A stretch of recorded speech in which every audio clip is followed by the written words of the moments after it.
आज इस मुबारक मौके पर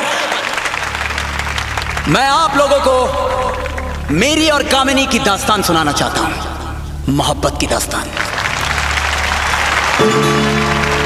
एक हसीना थी, एक दीवाना था,